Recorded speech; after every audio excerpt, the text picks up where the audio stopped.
भगवत्यै नमः। धन की तीन गति है। कौन कौन सी? सर्वप्रथमम यश, दूसरे नंबर पर भोग और तीसरे नंबर पर नाश। यश, भोग और नाश, धन की तीन गति में से प्रथम गति है यश। यश कब मिलता है? कि जब आप अपने घर में से लक्ष्मी को लेकर उस लक्ष्मी को नारायण की सेवा में आप लगाएं, तब आपको यश मिलता है। बाकी कई लोग हमारे पास आते हैं और कहते हैं कि भगवान, प्रभु, गुरुजी, हमारे घर पैसा आता बहुत है और जाता भी बहुत है, इसका कोई उपाय हो तो बताइए।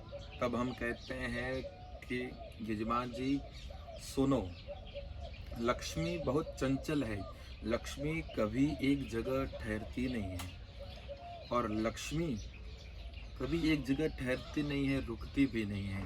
तो आपको उपाय क्या बताएं? जब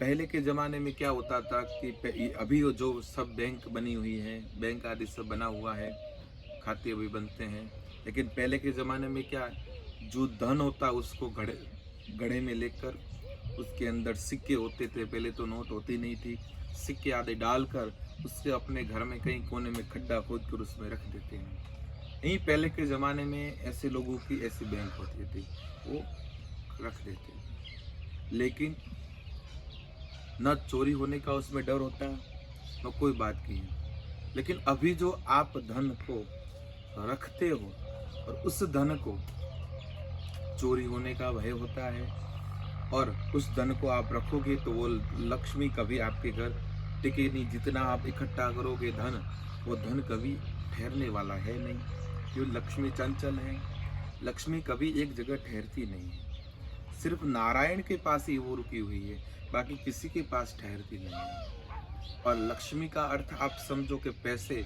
तो ये गलत बात है। लक्ष्मी महालक्ष्मी स्वरूपी है। महालक्ष्मी का अर्थ कोई पैसा वगैरह हो, तो ये गलत बात है। लक्ष्मी कभी आपके घर ठहरेगी नहीं। कब ठहरेगी? जब वही लक्ष्मी आप भगवान नारायण की सेवा में लगाएंगे और बड़े बड़े हवन आदि इत्यादि कथा आदि, अथवा भगवान की पूजा पाठ में आप दान करोगे, भगवान की पूजा पाठ कराओगे, तो वो लक्ष्मी भगवान नारायण की सेवा में जाएगी। तो वो नारायण और लक्ष्मी नारायण दोनों साथ में मिल जाएंगे, तो आपको यश मिलेगा। आपके घर नारायण और लक्ष्मी स्वयं ठहर जाएंगे, स्वयं स्थापित हो जाएंगे। तो यही है कि आपको यश मिलता है। धन की तीन गति में से प्रथम आपको यश मिलता है। दूसरा भोग। कोई व्यक्ति भोग के लिए लक्ष्मी रखता है, न नारायण की सेवा में रखता है और न किसी कार्य में रखता है, स्वयं अपने के लिए वो लक्ष्मी रखता है, और वो लक्ष्मी आगे जाके अपने के लिए ही खर्च करता है। तो उससे क्या होगा? वो स्वयं का भोग कर रहा है, जो स्वयं के लिए वपराश कर रहा है, तो उसका कोई अर्थ ही नहीं रहा। तो वो स्वयं धन की तीन गति में से दूसरी गति भोग हो गई, वो स्वयं के लिए भोग कर रहा है। उसके बाद नाश।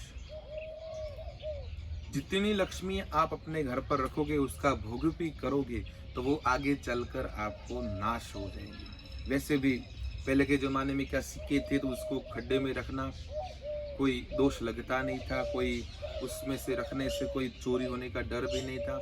लेकिन आज के ज़माने में अभी तो बैंकें चल गई, लेकिन वही अभी तो नोट आ गई, और नोट को घड़े में रखकर उसको ज़मीन में गाड़ दोगे, तो उसमें क्या होगा कि वही नोट में उंधाई वगैरह लग जाएगी और उससे वो सब नोट वगैरह खा जाएंगी, तो उसका नाश हो जाएगा।